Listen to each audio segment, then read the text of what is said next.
मदनपुर नामक एक बहुत ही सुंदर गांव था। वहां के लोग बहुत ही खुश रहा करते थे तथा एक दूसरे की मदद किया करते थे। वह सारे हिल मिल कर रहते थे।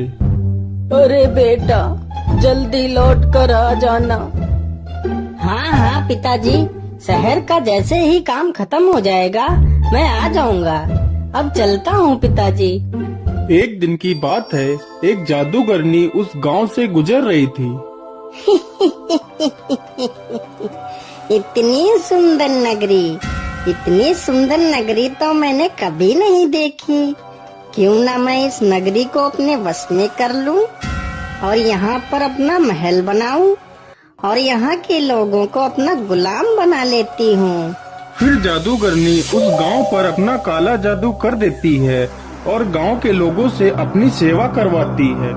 अरे ओ बुड्ढे, तू आज मेरे लिए आम के मीठे मीठे फल ले आ। मुझे आज आम के फल खाने का बहुत मन हो रहा है।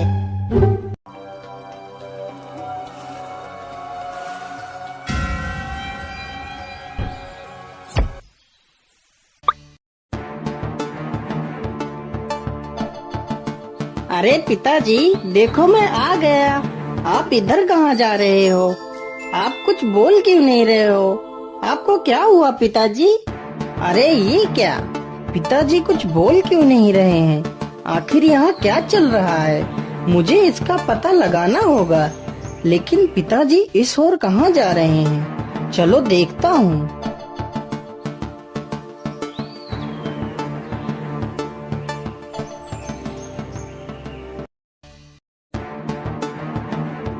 अरे बुड्ढे, तू आम ले आया?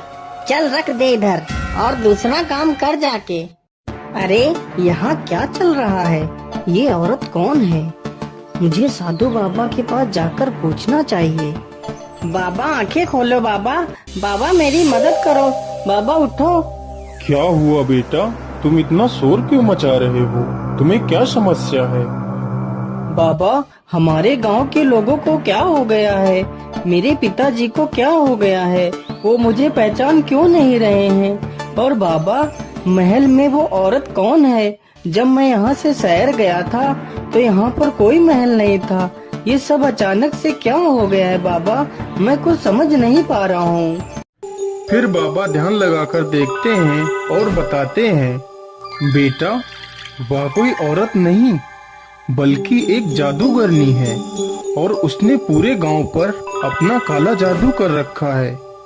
तो बाबा जी, मैं अपने गांव की रक्षा कैसे करूं? मैं अपने पिताजी को कैसे बचाऊं? बाबा मुझे कोई उपाय बताइए।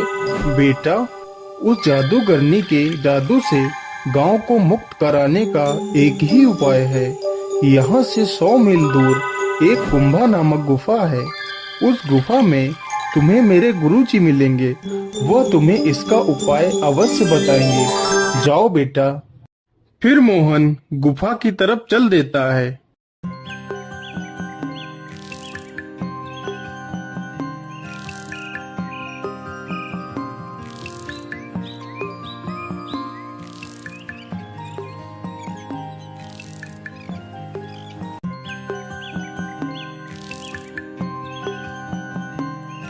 मोहन गुफा में पहुंचकर साधु बाबा को सारी बात बताता है।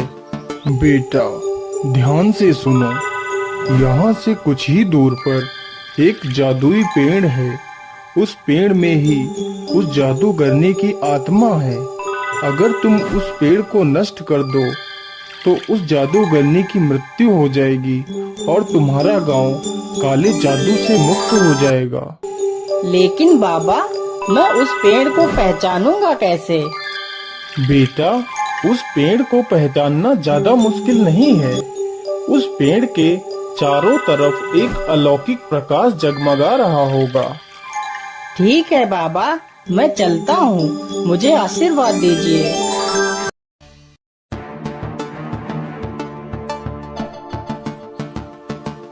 मुझे लगता है कि वह जादुई पेड़ यही है जो बाबा ने बताया था।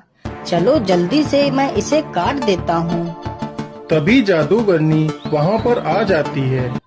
अरे मूर्ख, तू ये क्या कर रहा है? तू इस पेड़ को क्यों काट रहा है? तू इस पेड़ को मत काट, नहीं तो मैं तुझे मार डालूंगी।